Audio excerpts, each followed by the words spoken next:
பிசாசு வீட்டுக்கு வெளியில இல்ல, வீடுகளுக்குள்ள கிறிஸ்தவர்கள் சொல்ற இந்த போலி கிறிஸ்தவர்கள் வீட்டுக்குள்ளதான் இருக்கு. அவன் வச்சிருக்கான் ஒரு படமே வைக்க கூடாதுன்னு சொல்லியிருக்கோம்.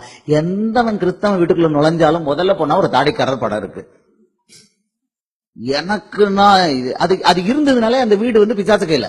எத்தனை தடவை சொன்னாலும் இந்த பிசாசு பேலியாளிகளுக்கு புரிய மாட்டேங்குது. கோயத்துல ஒருத்தருக்கு சொன்ன, பெரிய அழகா டெக்கரேட்டடா வச்சிருந்தாரு, ஐயா உங்க குடும்பம் கம்ப்ளீட்டா பிசாசு கையில இருக்கியா, வாழ்த்துக்கள் அப்படின்னு.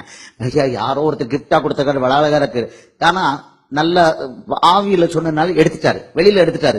4 நாளைக்கு அவருக்கு ஒட்டம்பு அடிச்ச மாதிரி இருந்துதான். போன் பண்ணி சொன்னாரு, பிரதர் 4 நாளைக்கு ஒட்டம்பு யாரோ அடிச்ச மாதிரி, பிசாசு வீட்டை விட்டு வெளியே போனோம்னா சரி போ வச்சுக்கோ கிஃப்ட்னு சொல்லி 4 நாள். ஆனா அது உள்ளே இருந்ததுன்னா புருஷன் பொஞ்சாதையும் பிள்ளைகளையும் அடிச்சு போட்டுரும். அல்லேலுயா. இதுக்கு நிறைய கிறிஸ்தவர்கள் வீட்டுல பிரச்சனை இருக்கு. புருஷன் பொண்டாட்டி கடையில அன்பு இல்லைன்னா வேற ஒண்ணு இல்ல. இந்த தாடிக்காரர் ஆர்டிஸ்டிக் படம் வீட்டுல இருக்கு பாத்தீங்களா, அதுல சில சமயம் ஒரு வசனம் வேற எழுதி லைட் கிட்டு போட்டு வச்சிருவாங்க. இதான் காரணம், வேற ஒண்ணும் இல்ல. பெந்தேகோஸ்தேக்கான வீட்டுல எல்லாம் இருக்குது.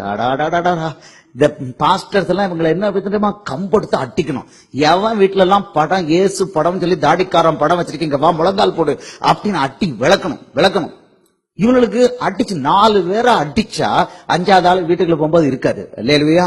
ஆமா, பாஸ்டர்கள் பெந்தேகோஸ்தே பாஸ்டர்கள் எந்த பாஸ்டர் சரிதான், விசுவாசி வீட்டுக்குள்ள போனா தாடிக்காரன் படம் இருக்கான்னு பாக்கணும். இருந்ததுன்னா ஆன் த ஸ்பாட் அந்த விசுவாசியை அடிக்கணும். அடிபடல, அடி இல்ல. ஆமா, அவன் அடிபட்டாது முளைச்சு போயிருவான். அடிபடலன்னா நரகத்துக்குள்ள போறான். இயேசுவுக்கு கெடுதில உண்டாக்குறானுங்க. இன்னைக்கு புறஜாதி சபை இப்படி இருக்கு. புறஜாதி கிறிஸ்தவர்கள் இவங்களுக்குன்னு கல்வாரி சிலுவையில் தான் உயிரை கொடுக்க இவன் காண்பிக்கிற அன்பு இந்த லட்சணத்துல இருக்கு. ஏசப்பா இல்லையா? வீட்டுக்குள்ள போனவன என்ன பண்ணணும், முதல்ல இந்த படங்கள் கழுத குதிரையை தூக்கி ஒட்டச்சி இயேசுவின் ரத்தம் தெளிச்சு உன்னை காலி பண்றவங்க தண்ணி தெளிச்சு எங்கேயாவது தண்ணிக்குள்ள போட்டு முக்கிடணும்.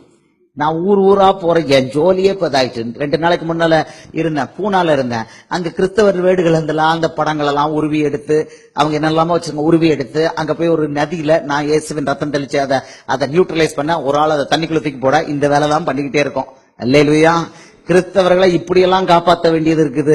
அவனுக்கே தெரியல, புள்ள இருக்க மாட்டுக்கு, புள்ள வந்தா அபார்ஷன் ஆகிடுது. காரணம் இதுதான், வீட்டுக்குள்ள தாடிக்காரர்